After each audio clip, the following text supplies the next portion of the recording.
What's up guys, welcome back to my channel. In today's video I'm going to show you how to add bullet point in Google Sheet. Here you can see what is bullet point.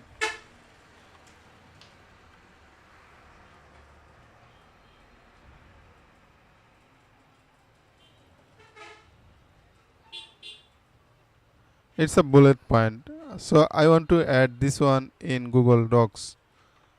So go to Docs and click here,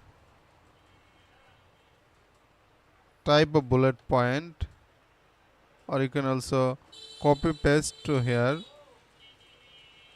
then again click here and paste a bullet point here and like this.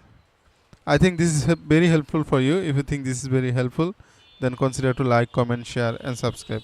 Thanks for watching.